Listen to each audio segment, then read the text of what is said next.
Hello and congratulations on getting access to this video course that will show you how to use your web hosting panel, in this case the cPanel, which is what the majority of web hosting companies use. And we're going to show you how to use it to effectively run your website. See, what I've seen over the years is a lot of people tend to forget how powerful cPanel really is. And in doing so, they often go about buying fancy scripts that cost a lot of money and don't realize that they can use cPanel for free to do the exact same thing. So what I'm going to do in this video course is to cover several things that are crucial to running your website. So this is video number 1, the introduction to cPanel.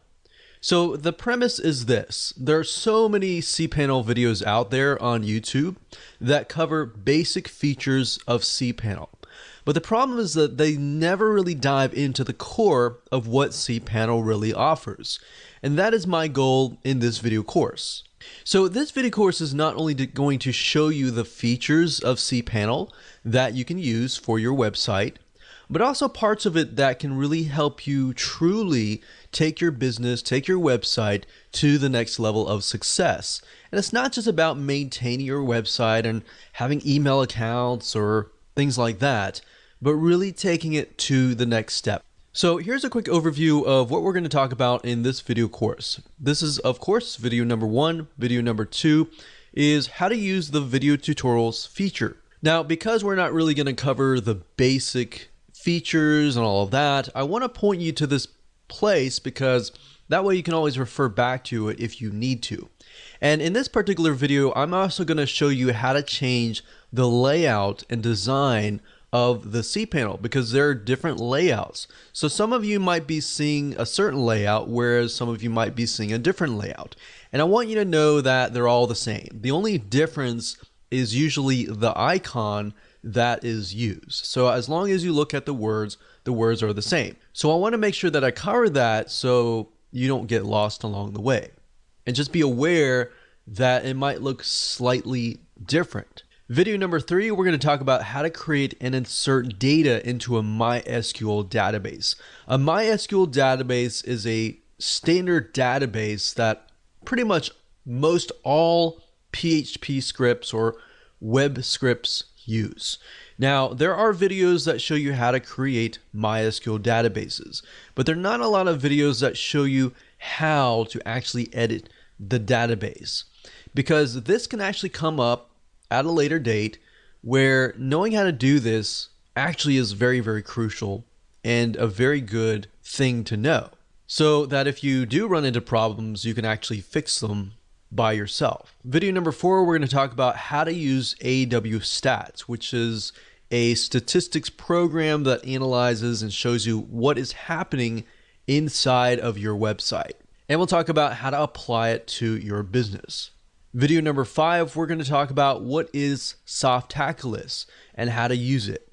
Some of you might see that you have a software program called Fantastico. If you still do, keep in mind that Fantastico has been no longer supported. It has been replaced by a program called Softaculous.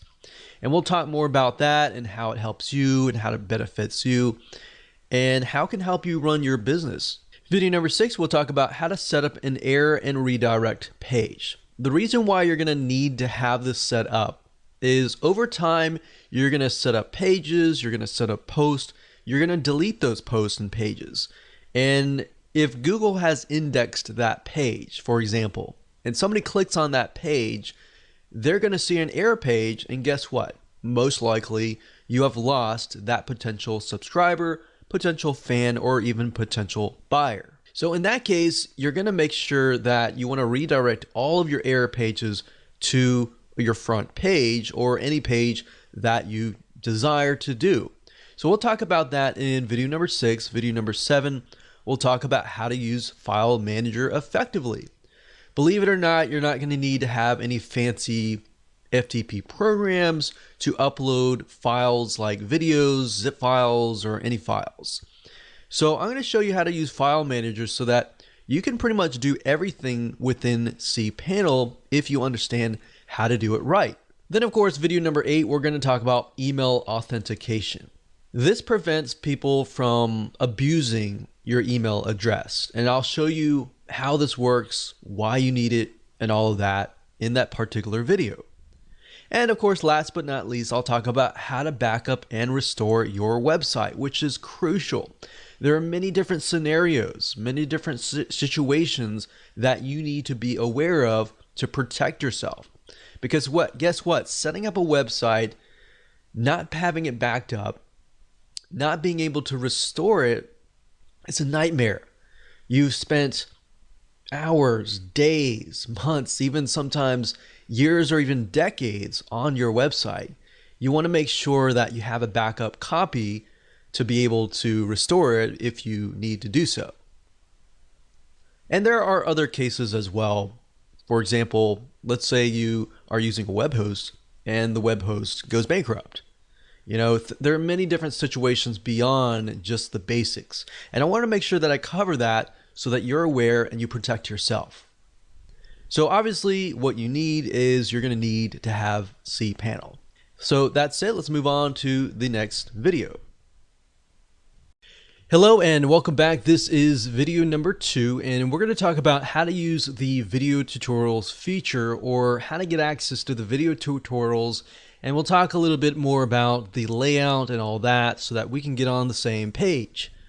So not all cPanel users are aware that you can actually get access to the video tutorials. cPanel itself actually offers you a lot of basic tutorials within its website so that you'll get access to understanding, okay, how do I use this feature or how do I use that feature? Because we're not going to be able to cover every single feature in this video course. In fact, what I'm trying to do is cover videos that are really not covered, more in-depth views rather than just how to use cPanel in general. So once you log in, what you need to do is scroll down all the way down to the bottom and click on documentation. And at this page, you will be able to access the video tutorials. And as you can see, there are a variety of different types of documentation, like videos and also written documentation. Now, it used to be in the past where cPanel would add the video tutorials inside of the cPanel, but now it is actually on the outside. So I want to make sure that you understand that so you know where to go if you ever need to get access to some basic video training. Now what I want to talk about is the user interface. Some of you will have different user faces than what you're seeing on the screen here, and that typically is because of the style. So you can actually change the style. So most of you will have something that looks like this. And it really depends on your web hosting company. Some web hosting companies will actually customize the cPanel with their own user interface, with their own icons, and all of that. Now, what usually holds true and stays the same is the actual words on the sections and on the actual icons. So the icons will be slightly different. And the reason why I'm going over this with you is because some people might be confused because it looks a little bit different.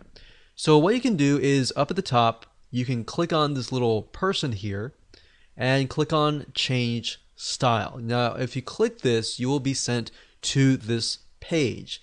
And I'm going to zoom in just a little bit more so that you can see it much clearer. So there are different styles and different skins, as we call them. And the basic one looks like this. And then we have the dark version. But if you'll notice, the icons are very similar and very much the same. The only difference is the background. So the light version, the same as well. So I would say the majority of you probably have something like this.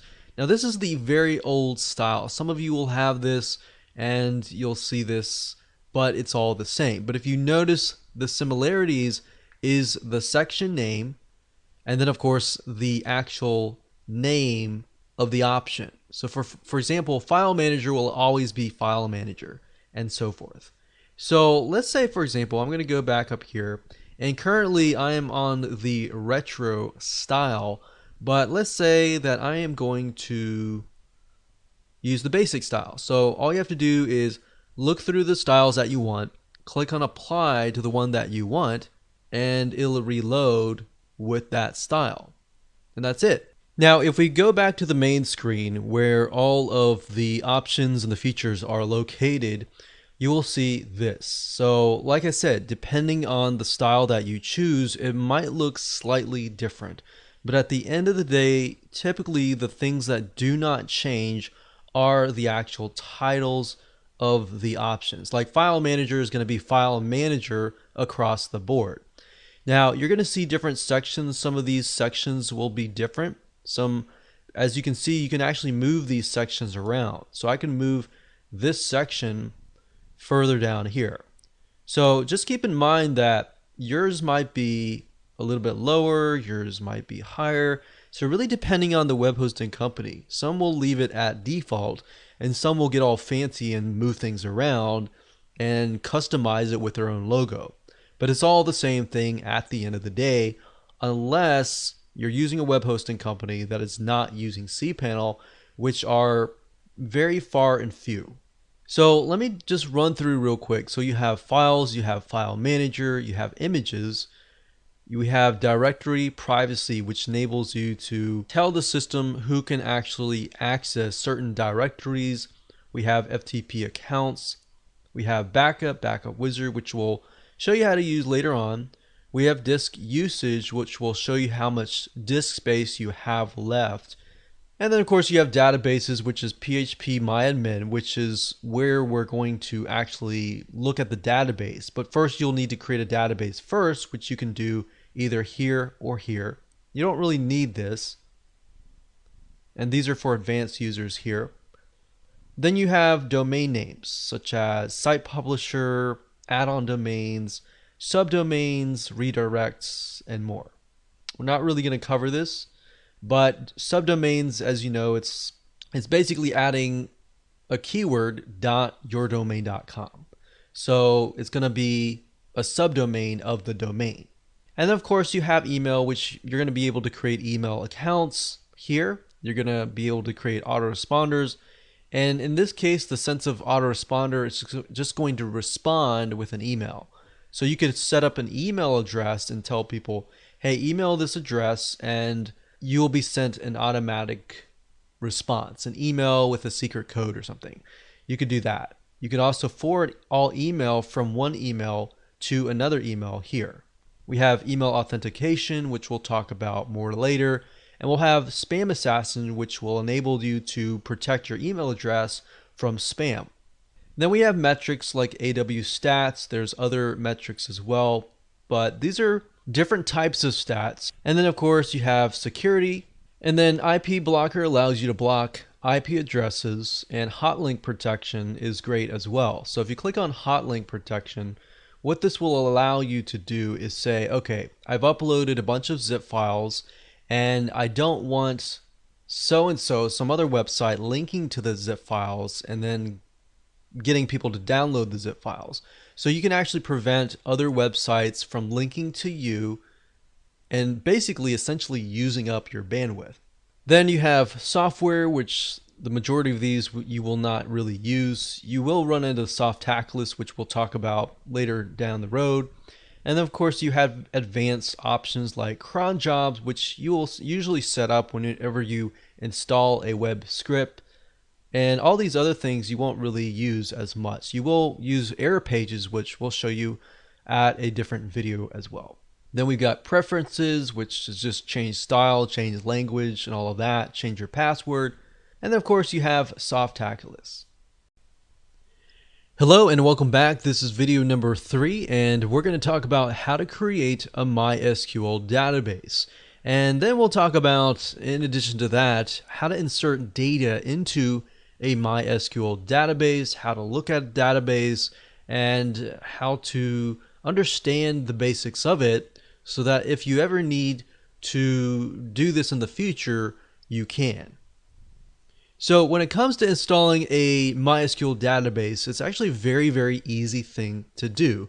It's simply click click in a few clicks and you're done. And I'll show you exactly the step-by-step process of doing that.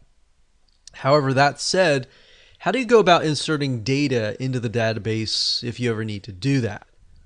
Well, this is often underutilized, but needed in the long term whenever you're running your website. So with that said, let me go ahead and show you how. So to create a MySQL database, it's super easy. Let's start at the top. So make sure that you're logged into your cPanel, and what you want to do is scroll downwards and look for databases. If it's different, then basically what you want to do is look for the MySQL database wizard, and this will walk you through step by step. It's the easiest way to go. So first things first, click on this, and then it's going to ask you what you want to name your database. Now, this right here is going to be your domain name, so it's going to be different for different people, and you don't have to worry about that. So just enter a database name. So we'll say DB, and this could be anything you want. You just need to remember what it is. Click on next step, and then you want to create a username. So the username or the user has access to the database. So this is separate. So you're creating a username, and then you're creating a separate database so that user has access to that user. All right. So let's put that in here. We'll just say user1. And then of course you want to do a password. And what I usually like to do is click on password generator, because then you choose a very complex password. So you can click generate password here. I'm going to pause this video right now and create a random password, and we'll copy it down here. So once you're done with that, you just click on the checkbox that says I have copied this into a safe place, and I am ready to use the password, and then it automatically enters it here. So as you can see, it is a very strong password, and we click create user. The next step is step 3, is to add the user to the database. And to do that, all we have to do is click on all privileges and click next step. And that's it. So now what you need to do is, hopefully you have saved the password to a very safe place. Usually what I do is I open up Notepad and then I save it here. Now, in addition to that, I usually try to save this right here. So if you're installing a web script, typically what it'll do is it'll ask you for your database name. And the database name is the full text between these quotation marks. So I'm going to copy that over here. So that's the database name. So I usually do db equals this, and then the user equals this. And keep that in a safe place. So as you can see, that's how easy it is to create a MySQL database. Now what I want to do is click on return to MySQL databases. And if we scroll down, we can see that the database has been created.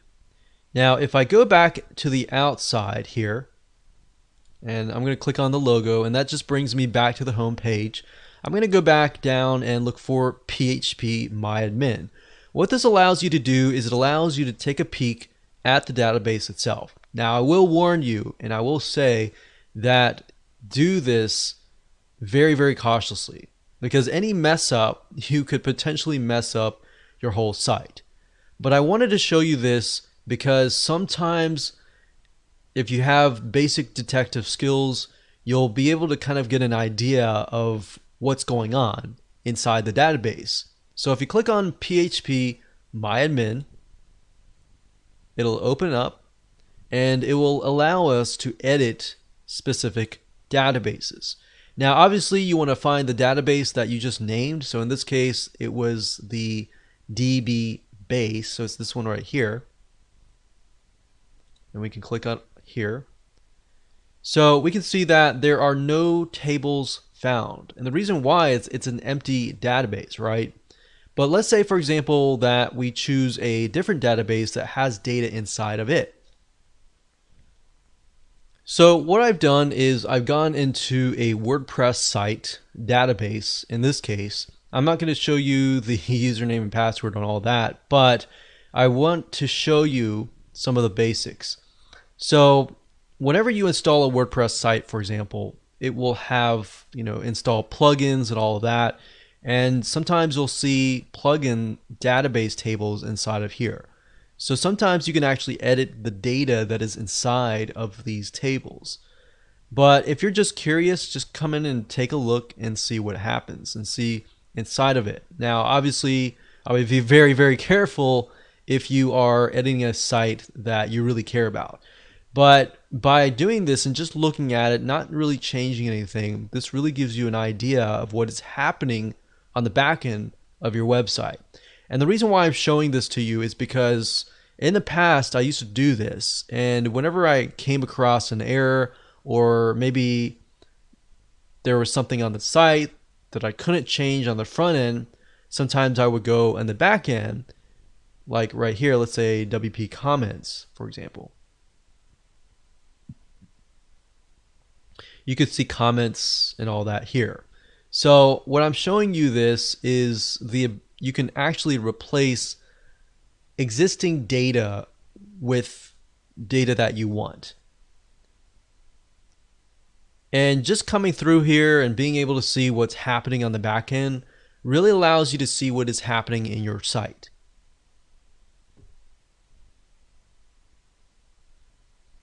Now, this is very useful just in case you get locked out, especially if you get locked out of your website and you have to change your username and password, but it just won't let you in.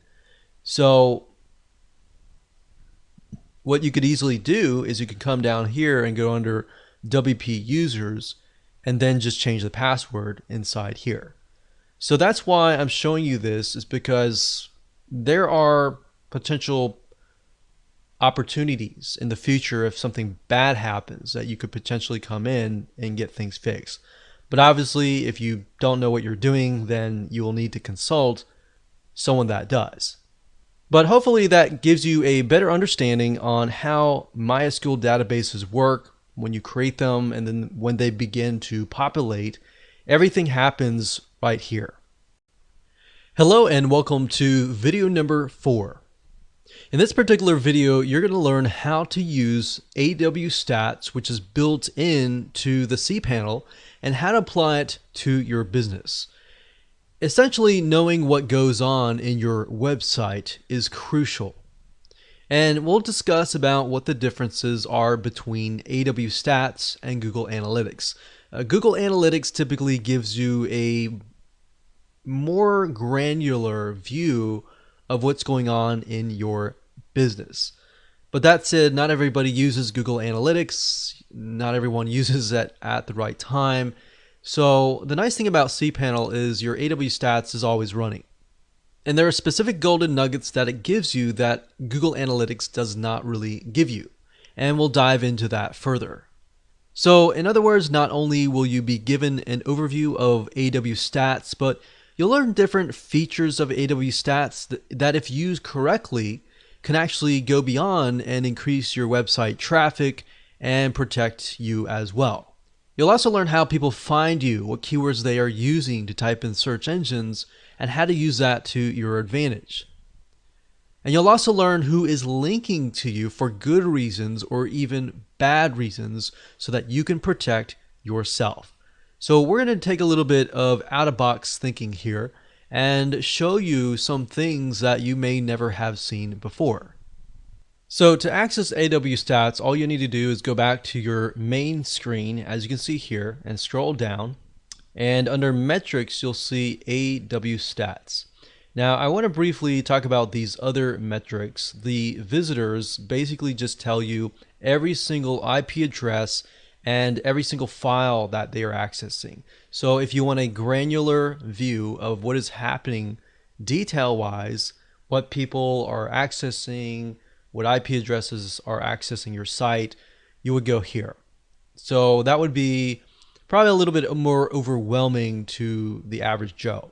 Now, that's there though if you want to do that. And then of course bandwidth just tells you how much bandwidth or how many files in the metric of like megabytes or gigabytes your prospects and site visitors are actually using. So if you have a lot of videos, you have thousands of gigabytes of videos and there are hundreds of people visiting it per day, it gives you a better idea of how much your website is actually using. So in addition to that, you can click on awstats. Now I'm not going to show you, otherwise it'll show you my domain, but if you click on that, it'll give you the option to either choose the regular yourdomain.com or the SSL version of yourdomain.com. So, and then of course you're going to see your monthly history over time, what is happening on your website, the days, the months, which months are potentially getting more traffic. So that's something that I would highly advise you to really start looking into. Like, what days are your visitors reacting? Are there certain days that are better than others? Because it's going to be different for different websites. And knowing that information is actually going to really help you increase your traffic and potentially increase your sales if you're running a business. We've got days of week, we've got hours, which is crucial. You might notice that you might be getting more people at a specific hour, specific time. And knowing this data is important because you can connect it to your email autoresponder system and email people at that specific hour. So really taking yourself out of the box and understanding what is happening here, how are people interacting with your website is crucial. And then we have locales, which is basically where people are coming from, the different countries, different locations, and all of that. We have different hosts, we have different authenticated users, and then what kind of robots are visiting your site? Is Google coming to your site and indexing your site? Is Yahoo, is other search engines doing that? And then the visits, duration, how long are people actually staying on your site? Are they staying a few seconds? If they are, that might not be a good sign. Maybe you can look at your content and see why. If they're staying a long time on specific pages, then why is that? Is it because their videos? Are they intriguing? What is that? So use this data to your advantage. You can see file types. What kind of files are they accessing? Are they accessing regular pages? Are they downloading files? Are they downloading a lot of zip files or video files or whatever? And then different pages. What kind of pages are they accessing? What kind of operating systems are they using? What kind of browsers are they using? And you can also see where they're coming from. So you can see what search engines are sending traffic to you and who is linking to you. What files are they linking to? And this is a great way to figure out who is linking to you. Are they doing it for good reasons and they're maybe recommending you? Or are they linking to you and trying to hijack your files? And maybe they found like a loophole in your files and they're, sharing it with everybody else illegally.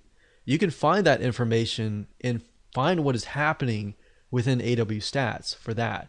You can also see the search phrases, like what kind of search phrases are people typing in to Google to find you. So this is really good to have. So we got search key phrases, which are phrases, a bunch of keywords put together, or we have keywords in the top 25 right here. And then of course you can see the different types of browsers people are using with different types of support. Now, whether that is useful for you, that might be, that might not be. But at the end of the day, what I found is from here up to here usually is very, very good golden nuggets that you could potentially use in other areas of your business. So that's basically an overview of awstats and why it is good for you. But at the same time, definitely install Google Analytics and look at both, compare both, and see what is happening in your business and your website. Hello and welcome to video number 5, and in this particular video you're going to learn what is Softaculous and how to use it. Softaculous replaced Fantastico, which is basically a popular suite of software scripts that you can build into your website. Things like WordPress, Joomla. If you want a forum, you can build forums. There are many different free scripts that you have access to that you do not have to spend extra money for. They're all built in. So in other words, it gives you access to things like WordPress, blogs, bulletin boards, even support help desks, and more. So you'll be given an overview of this suite and how to use it properly, and we'll show you how to install things like WordPress in a few clicks of your mouse. So where it's located can differ from different people, but for the most of you, it should be located somewhere down near the bottom. So if we keep scrolling down, we'll see it here. So we can see that it says the Softaculous apps installer. So what's nice about this is you have access to tons of scripts that you could potentially use, and just be aware that you want to pick and choose what you want. It's super easy to go trigger happy and try to install as much as possible, but just keep in mind that the more you install, the slower your website is. So pick and choose wisely, maybe 1 or 2 or 3 max.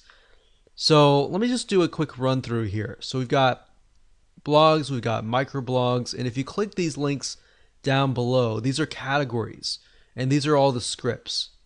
So if you're not really sure which one to choose, if you click on blogs here, you'll actually be able to see all the blogs. So as we can see here, we've got WordPress, we've got OpenBlog, we've got Serendipity, and there's a lot more. I'm not going to go through every single one. But if you click on blogs, it'll categorize it. And then you can look through. You've got microblogs, we've got portals, or content management systems like Joomla and all of that. There's also specialized ones for real estate and more. We've got forums. So let's say, for example, you want a community. You want to create a community, click forums. We've got PHPBB, we've got SMF, and we've actually tried SMFs. SMF is really good. PHPBB is good. BBPress is also good. And we have image galleries. Now keep in mind, if you're installing something like WordPress, you don't really need all of these. You can actually create all of these within WordPress by using WordPress plugins. And then we have wikis, we have social networking, we have calendars, we have analytics, we have e-commerce. So there are tons and tons of stuff in here, but at the end of the day, the best way to know exactly what to install is to figure out, okay, what is my plan? What is my vision? Does it actually match what I'm trying to do? And then go from there. Now, in this particular video, I'm going to show you how easy it is to install. So I'm going to click on WordPress here. And you're going to see within a few clicks and a few things that we need to enter, we're going to create a WordPress site really, really fast.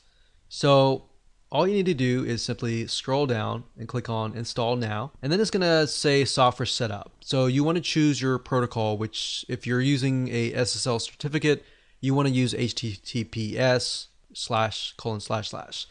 And then if you're not, then use one of these two and then one of these.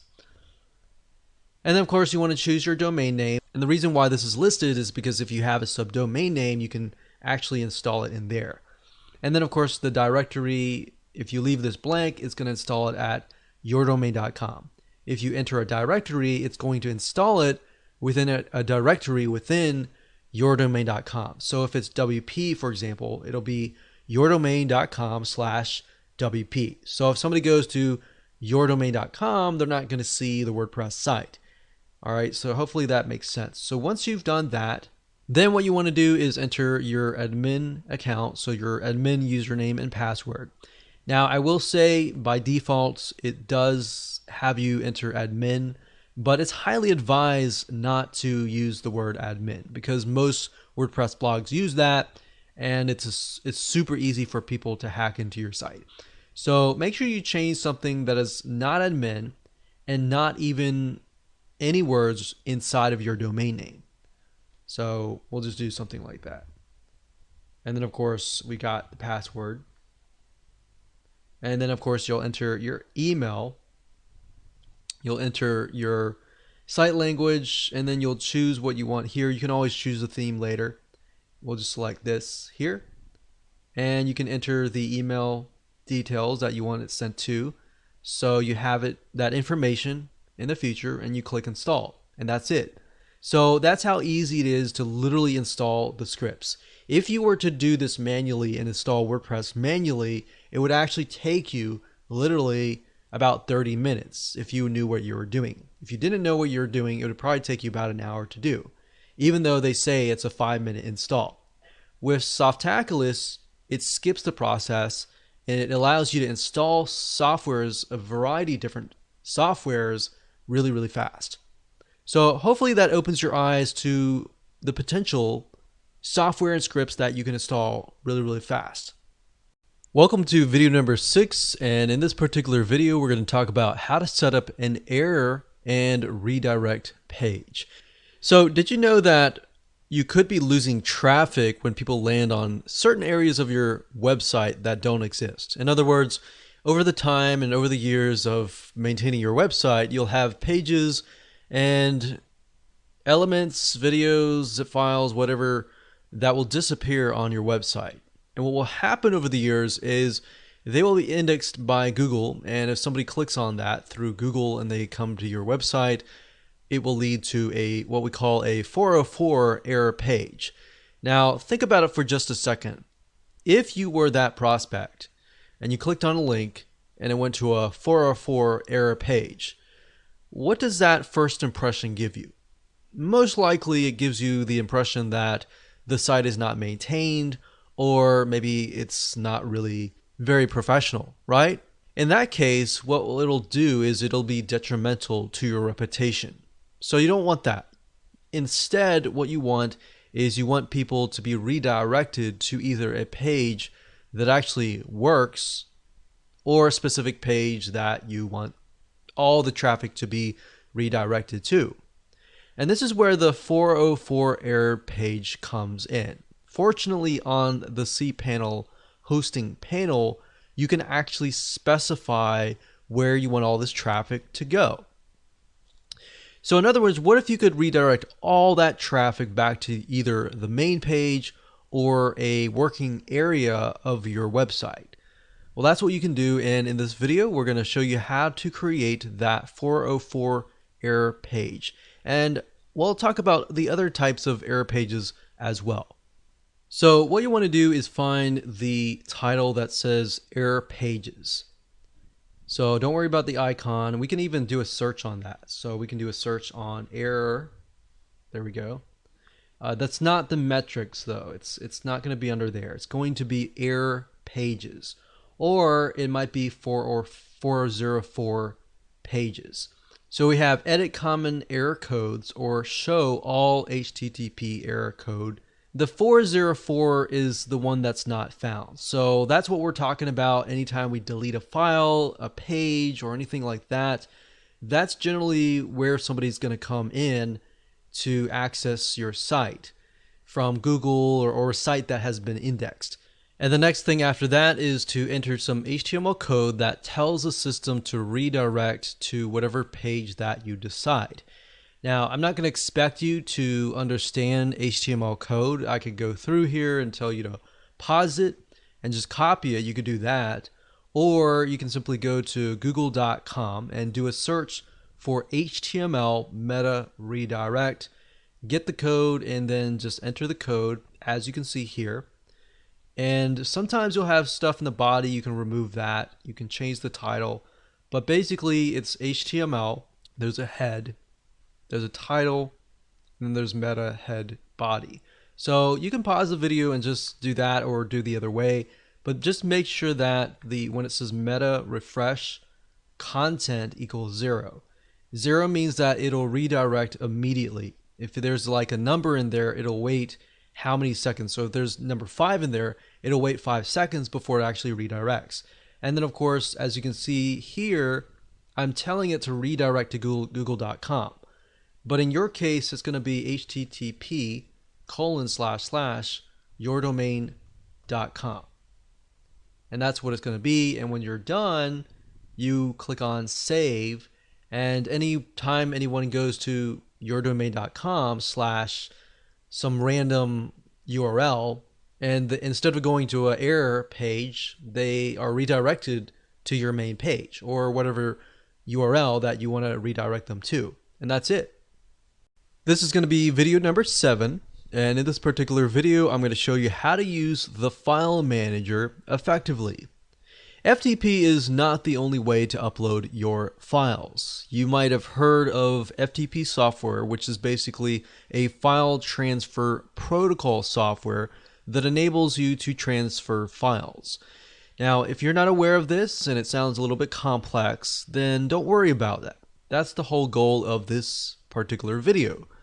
In fact, cPanel's file manager not only allows you to upload your files, everything from zip files and all of that, but you can also delete files. You can create directories, you can create and extract zip files, you can even edit files within this program, and so much more. So by showing you this, I think this will simplify your life a little bit. And this is great in addition to that, especially if you need to install web scripts like PHP scripts. And best of all, you can do it without any fancy software like we talked about earlier, the FTP software, and you can do it on any computer that has access to the internet. So let me go ahead and jump right in and show you how it works. So you should see the file manager at the very top. The icon might be different, like I said earlier, but the file manager name will be the same. So click on that. It's going to open up a separate window. And I will warn you, you have to be very, very careful when you move your mouse, because you could potentially move a file, a folder into the wrong folder or what have you. So just keep that in mind. Be very, very careful while you're in here. So right now I'm in a website, and you're going to see all these different folders here. The key to remember is that some of you will see public_HTML, and some of you might see HTTP docs. Now, if you're unsure about where the files should be located, you'll need to contact your web hosts, because some web host companies will put it in a certain directory, but for the majority of you, it should say public_HTML. So this should be the magic folder that holds all the files that show up on your website. All of the rest of the folders here may pertain to your email system, to files that are related to other than what people actually see. So we're going to click this here. And right off the bat, you see a bunch of WP-, which basically tells you there's WordPress site inside here. But if we scroll down here, I want to show you there are a number of things that we can do. So inside this folder, we can create a new folder. So if we want to do that, we can click folder and we can type the new folder. So create new folder. And what we could do in this folder is we could double click it just like you would on a PC or a Mac computer where we're creating folders. So same thing. But in this case, we can upload files, so we can click on upload. And you can drag and drop files into here, or you can simply click select file and upload files via there. So in this case, I can select an image, click open, and that'll upload the image. So when I'm done, I click go back to the new folder, and we can see that it is there. Now we could select a file, and you can see that other options show up. So we select a file, we can also download it. So we could click download, and it would download it to our computer. So if you had a zip file or a video file that you want to download it to your computer, you can do that. You can also delete the file. We can also compress it. So let's say we have a good number of files that we want to compress into a zip file. We can select those files or select that folder and click compress. We can click zip, compress, and it'll compress it as you can see here. So we can click that, click download, and there we go. We can also delete files. So you can select a file, click delete. skip trash and permanently delete files, or if we unselect it, click confirm, we could do that. We can also rename, so you could rename the file here. We can also edit. Now it is an image file, so we can't necessarily edit the image file on here. We can only edit files like text files and things like that. So let's say, for example, we'll click File, New File, and we'll name this file.txt. You can name it whatever you want it to be. So we'll do that, and we'll click on Edit. And now you can see that we're actually able to edit this particular file because it's a text file. You can also edit HTML files. So I could even do file.html. And if you're not familiar with what HTML files are, they're basically web-based files. So we could click that. We could click HTML editor, click edit, and then you'll see the HTML editor. And then of course you can create text and increase the size and all that. So we'll exit out of that.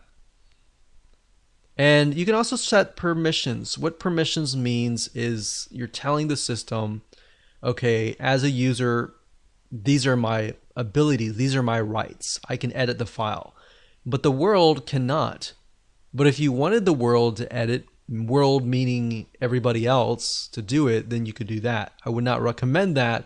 You're going to run into the situation, especially when you install scripts, especially when you upload the scripts, and it's going to ask you to change the permissions for certain files. So that's good to know right there.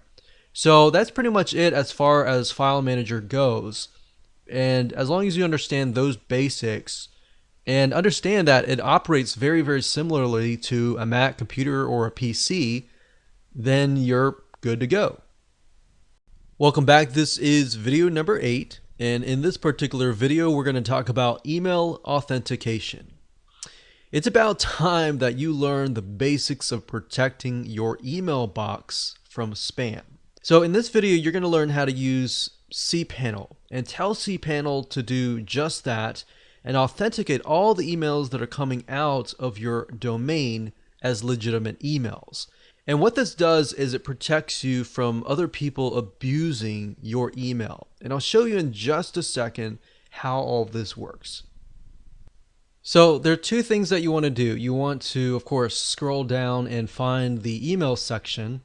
But after that, you're going to want to do two things. And the first thing you want to do is Spam Assassin, which will basically protect you from spam, which will open that up in a new window.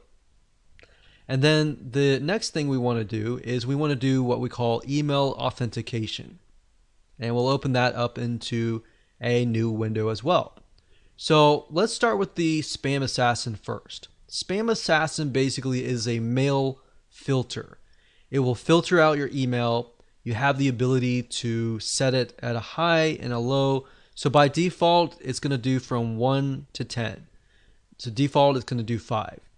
The higher the number, the more conservative the setting. So you could get really granular and really block everything out.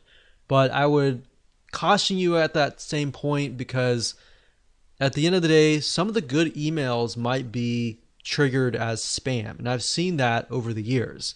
Now you have the option to auto delete spam. Personally, I would not do that because, like I said, if it is good email that is triggered as spam, it will auto delete. You'll never get it. And if you rely on your email and your website and your business and all that to make money, then that's not a good thing. So usually I leave it at 5, and you can click configure to configure it further. And the only reason why you would actually need to do this is if you happen to be getting bombarded with spam from a specific person. You can enter that information here, or if you have, a whitelist from a certain domain, you can do that as well. But typically, the first step is all you really need. So now let's talk about email authentication. So let me read this to you so you understand what it's about. Email authentication helps prevent spam. How? Well, basically, what a lot of spammers do is they will hijack your domain, or they'll email from your domain, or they'll pretend to do so. So what this does is it prevents spammers from forging emails that claim to be your domain. And you want to protect your domain as much as possible, because if you end up on a blacklist, that can be potentially very, very harmful for your email deliverability. Meaning if you're emailing from that email, when the ISPs like Gmail, all these other internet service providers or email service providers see your email, they'll put it straight to the spam box. And you don't want that, right? So you want to protect as much as possible. So best to do that by clicking enable for the DKIM. And then you can enable the SPF here. So doing those two items will help you greatly as far as protecting your email and for protecting your email as far as the reputation goes in relation to the email service providers and to keep your domain whitelisted. Welcome to video number 9, and congratulations, you've reached the end of this course. We're going to talk about how to backup and restore your websites. Have you ever created a document and forgot to save it and you lose it? Think about that feeling. This is one of the worst feelings after you spent sometimes hours, sometimes days, sometimes weeks, or even months to create that document.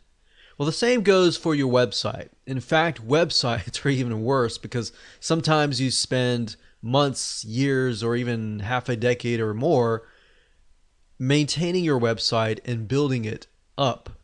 So if you don't have a backup of your website on a frequent basis, then you are in trouble. Now, you could say, well, I'm just going to use the web host to back up my files. And that's fine, you can do it that route, but it's always good to keep a backup copy on your own computer, because there are many different scenarios, as I specified in the previous videos, that could potentially happen. And I'm not saying this will happen to you, but I'm saying that it's potentially could happen.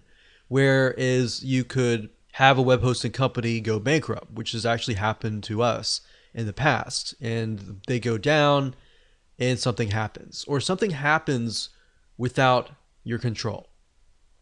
Or the web hosting company says, you're using too much bandwidth and we're locking your website, or locking it down until you pay more money or something. Or something happens in that realm.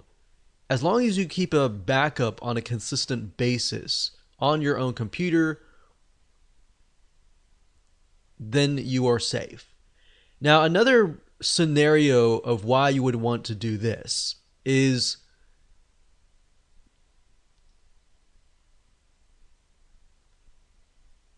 if you wanted to back it up and then move it to a different host. You could do this as well. So let's jump right in and let me show you how it all works. So there are two different options to backup. There's a backup and there's a backup wizard. And let me explain the differences between the two. So let's just go ahead and open these two windows up. So the first thing is backup, and this is what you see here. And what this allows you to do is it allows you to download a backup onto your computer. So rather than backing it up and storing it on your server, which yes, you could download it from there, you're downloading it straight from the server to your computer. So what you would do is simply click on download a full website backup. I'm not going to do it now because this website is big, but if you click that, it'll automatically download right away. You also have the opportunity to download just the home directory. So what this enables you to do is split things up. So let's say instead of downloading the whole thing, you're just telling the system, oh, I just want to download what's inside the home directory. I don't want to download the emails or everything else, the MySQL databases and all that.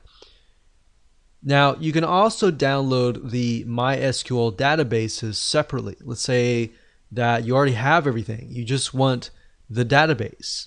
Well, that gives you the option to do that.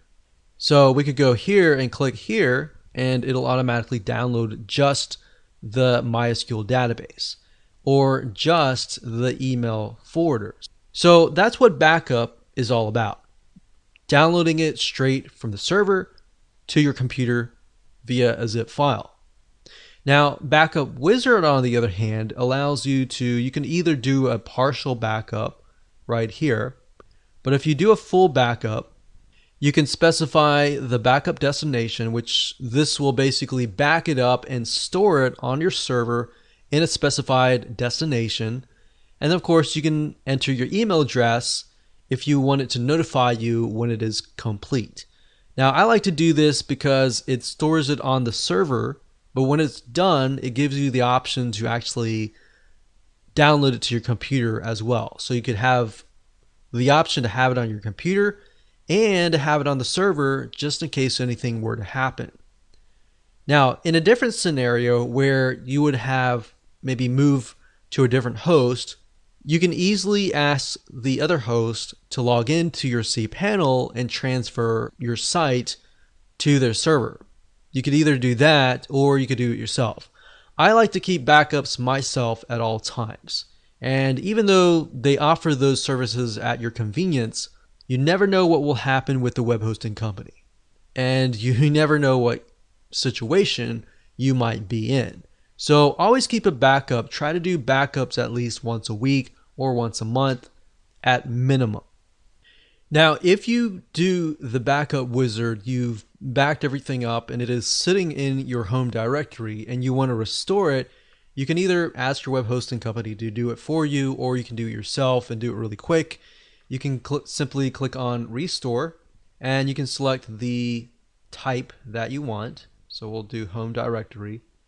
And the final step is to either choose the restore your backup, upload the file here and restore it from here. Or if it is sitting on your server, you can also ask your web hosting company and say, hey, I've got a backup sitting in the home directory, and if you would please restore it. And they can do that for you. That's typically better because a lot of times web hosting companies, they'll back it up once a week or whatever.